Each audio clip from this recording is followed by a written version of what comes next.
What is up guys, Rhysome here, and welcome back to another Space Engineers video.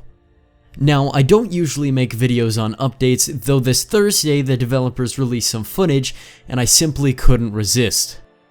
The developers have once again given us a little taste of what planets are soon to look like, and in this week they've shown us some pretty amazing footage of what appears to be a Mars-like planet. If you haven't seen the video, click the annotation on screen or the link in the description below. Definitely go check it out, they're pretty short and extremely exciting.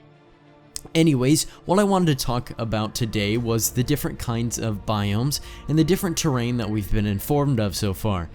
Also, I wanted to go into some of my ideas on new features for future updates. So far, the devs have shown us about 5 or so different kinds of main biomes.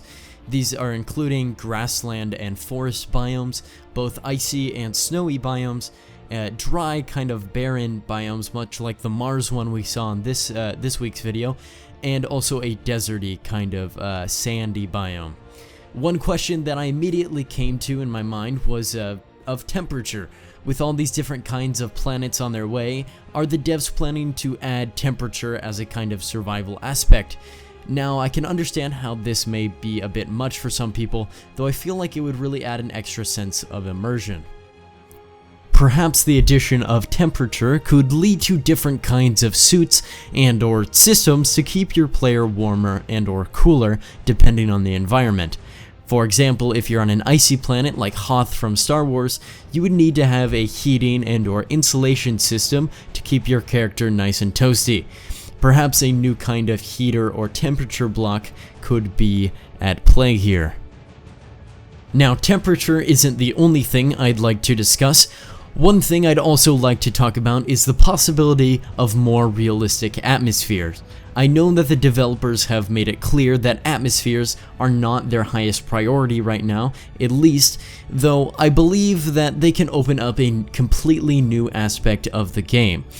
This would create room for fixed-winged aircraft like jets and spaceplanes, and I feel it would also diversify the different kinds of vehicles that we, the community, build.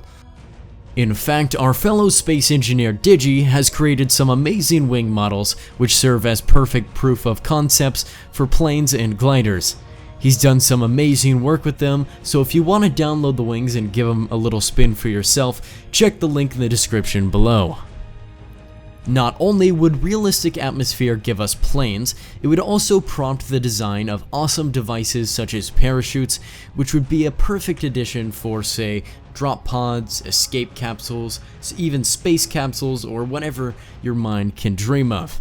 Now that's all I've got for this episode. I hope I've given out some interesting information and possibly inspired some planetary ideas. If you've got an idea about planets or comment about my ideas, go ahead and leave me a comment down below. I do in fact read all of them. I want to thank the devs for the huge amount of support they've been putting out lately. And lastly, I want to thank you guys so very much for watching, and I will see you next time.